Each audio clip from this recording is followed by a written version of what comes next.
Thank you and welcome to the show this morning. The topic this morning is Reconstruction and reunification of the South after the Civil War. And we're fortunate to have with us to talk about this very, very significant and important historical topic, Dr. RMitchell from Fisk University. And of course, Dr. Mitchell, let me welcome you to the show this morning. Thank you, Dr. Haynes. It's a pleasure to be invited. And to tell you, Dr. Mitchell, how indeed happy we are to have you here.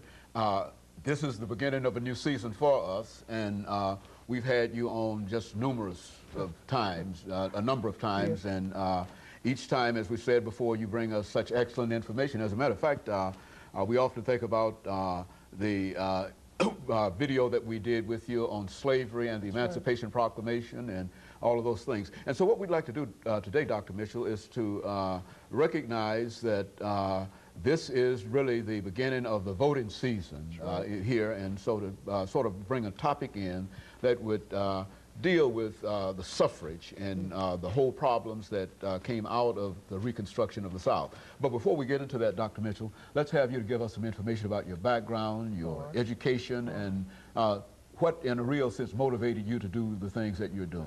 Well, thank you, Dr. Haney. It's been wonderful over the last almost 30 years now.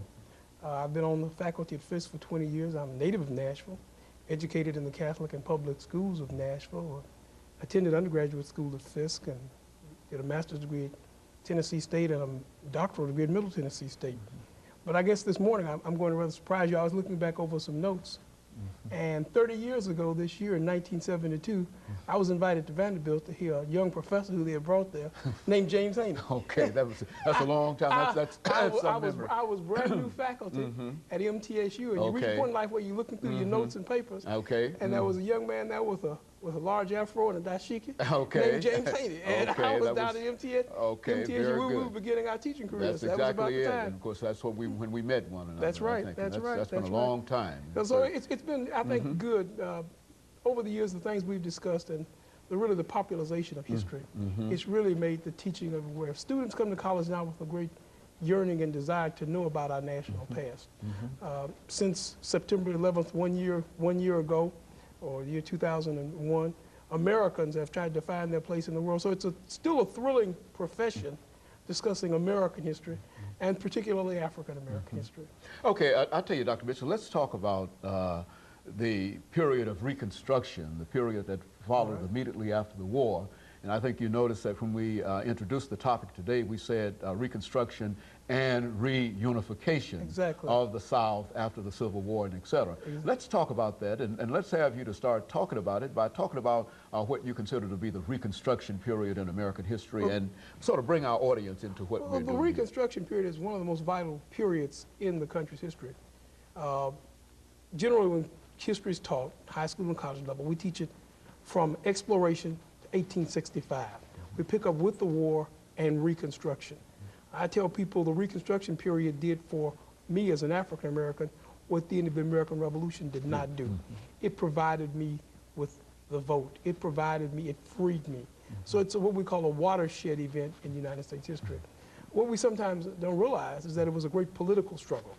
So a political struggle between a North and a South that had been engaged in war for several years. But it was also a political struggle between a president and the Congress. Reconstruction was not easy. Reconstruction was not intended to be easy. Abraham Lincoln, who really did not believe the country could be divided by war, wanted to make the Reconstruction process quick. He wanted the country back in place. He couldn't deal with a disunited Union. But members of his own party, the Republican Party, who had fought that war, disagreed. They wanted to make Reconstruction of the South by Southerners virtually impossible. They wanted to collect emotion from a war effort. They wanted to punish the South. So as much as Reconstruction may be painted as reunion, before there could be reunion, there had to be a bit of disunion. As the young people said, we had to pay the crime, pay for the crimes. And in the eyes of Northern Republicans, radicals within Lincoln's party, the crime had been ever leaving the Union. So there's a struggle. Reconstruction is a point of struggle. Lincoln initially wanted 10% of the South, 10% of those who had voted in the election of 1850 to swear allegiance. But then you've got to look at who voted in 1850. Women didn't vote. Certainly black people didn't vote. And those who didn't own land didn't vote. So only a small percentage of those actually voted. Of that, he only wanted 10% to swear allegiance, and he would declare states reunited. Now, is this what they meant by Lincoln having what might be considered a very, very mild and very sympathetic policy toward the South? And really, it was towards the South, but really it was his support of the Union. He wanted that Union back and functioning. This is what he'd argued the war was fought about, and many people miss the fact that the war wasn't fought as much about slavery as it was about maintaining the Union. Go on. Maintaining that Union. Lincoln hoped that the Union would be back and functioning within a year. Unfortunately, there's such a disunion in the country that Lincoln's assassination is brought on by the question of this reuniting the Union. The ultimate question were those Southerners who were upset with Lincoln. He had the radicals, they're upset with Lincoln. Lincoln really is in a state where he can't carry out what he wishes. When his bill goes to the Congress, his Wade Davis bill that brought about Reconstruction, it doesn't go anyplace. The Congress stifles it. Then they bring forth a bill, and when that bill comes to Lincoln, the radical plan, he lets it lay on his desk and lets Congress go out of session. He exercises his pocket veto. So the struggle that ensues after the Civil War is as much a battle between a president and Congress as we've ever experienced. Presently, in the world situation where we're looking at the events and planning war or looking at war, and there's a struggle between the president and the Congress, that's very reminiscent of that era after Reconstruction. It's a detrimental era for the entire nation. It's very detrimental for the South. It's very detrimental for African Americans because caught up in the struggle, we are exploited, we are exploited. So we have to look at an actual struggle. Finally, it's decided that the Army of the North will occupy the South. And there will be a period of time before there will be voting in the South.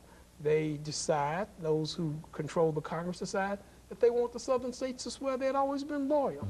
And to many of the Southern state leaders, this was upsetting because they hadn't been loyal. They had formed a confederacy. They had formed a separate union.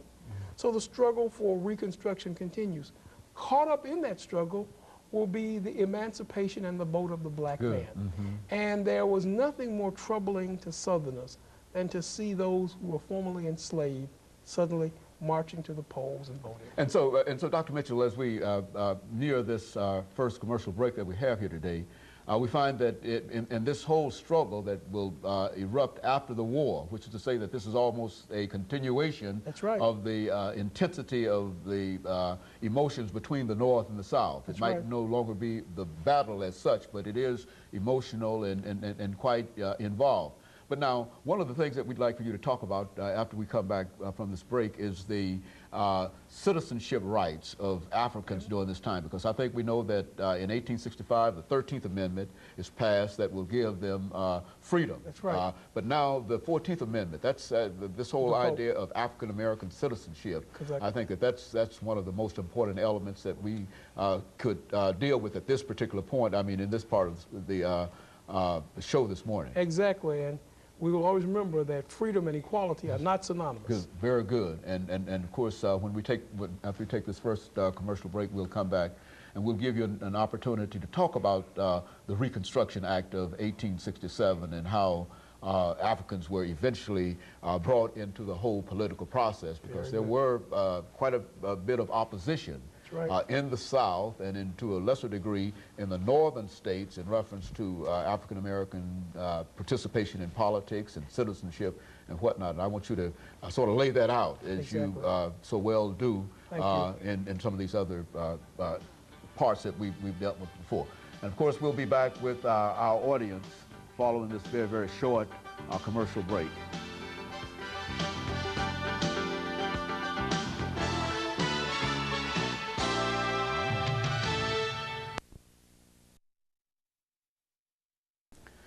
The topic